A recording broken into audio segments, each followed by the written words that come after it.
Well, you can't see anything because there's not enough light in here, but this is the night after the Barney storm, and it's about 6:30, I guess, and it's blowing a hoolie and it's raining like crazy, and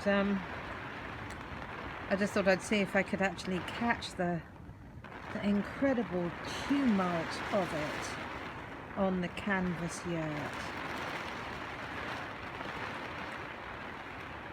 It's all gone quiet now.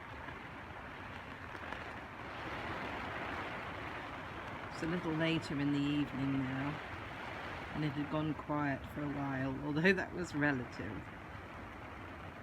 But it started up again. Let's see if I can catch some more of it.